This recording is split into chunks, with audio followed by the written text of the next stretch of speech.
em dic Albert Rivera, estic al Col·legi de la Presentació cursant primer de batxillerat. Les meves dues preguntes són les següents. Un cop jo estic segur que vull fer una enginyeria, què és el que em caldria tenir en compte per acabar de decidir-me en quin àmbit de l'enginyeria em vull dedicar? I la segona pregunta, quines són les característiques principals de les diferents enginyeries? Gràcies. A l'hora d'escollir l'enginyeria ens hem d'imaginar com serà l'exercici professional al voltant d'aquests estudis. I per això, quan parlem dels tres grans àmbits, l'industrial, el de la construcció o el de la informació i les comunicacions, ens hi hem de veure treballant en el món real. El primer d'ells, el d'industrials, ens hem d'imaginar amb un entorn de producció, un entorn industrial, un entorn on els elements van amunt i avall. En el segon, a l'enginyeria de la construcció, operarà més en contacte amb la natura, amb espais oberts, els ponts, les carreteres, els aeroports. La tercera, a l'enginyeria de la informació i les comunicacions, treballarà més en productes abstractes, moltes vegades no visibles. És la informació, són els bits, i els productes moltes vegades seran aplicats en allò que ens envolta com a persones, amb la informació, amb la comunicació i amb l'entreteniment.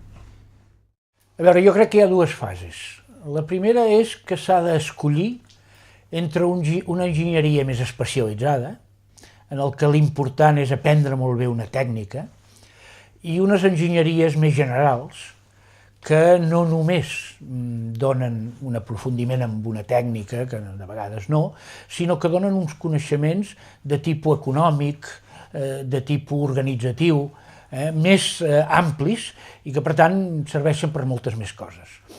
Aquells que decideixen que el que els agrada és una tècnica, llavors ja està molt en funció de les preferències. Els que els agrada l'energia, l'energia, els que els agrada l'electrònica, l'electrònica, els que els agradi una altra tècnica.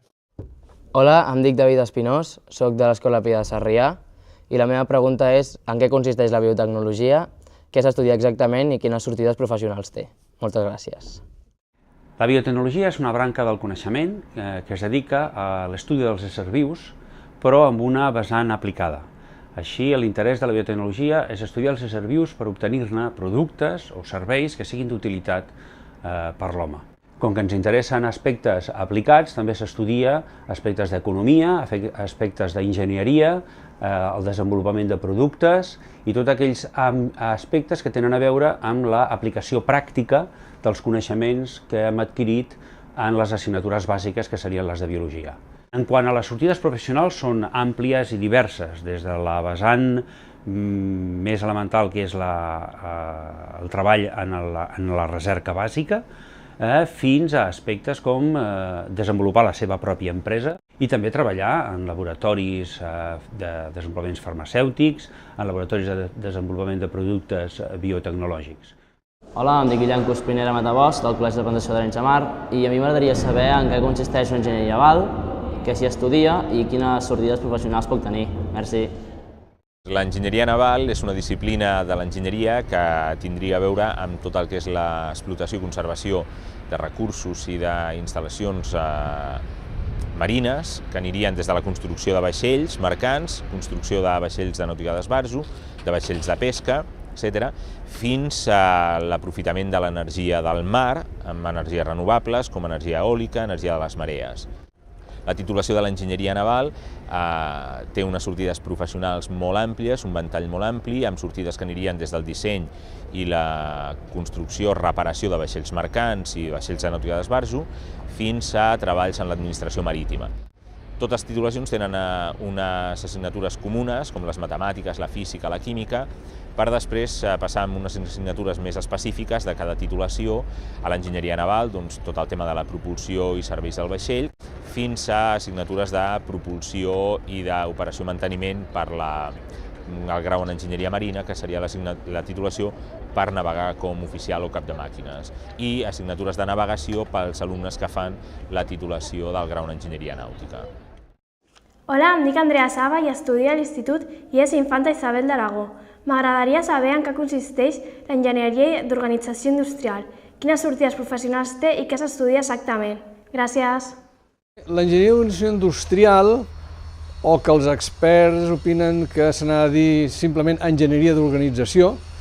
És una branca dins de l'enginyeria industrial, que el que s'ocupa és de la tecnologia i el disseny per planificar processos, activitats, serveis. En una primera fase, el que seria el grau, el que pensem que s'ha de fer són les bases tecnològiques, els fonaments, començant per matemàtiques, físiques, químiques, informàtica, expressió, gràfica, base tecnològica, els fonaments de tecnologia, i després, en una segona etapa, el que és el màster o segon cicle, el que s'ha d'estudiar són específicament temes dedicats a eines d'organització, com estadística, àrea financera, àrea de personal, presa de decisions, evidentment temes d'economia i administració d'empreses, direcció de projectes, etc.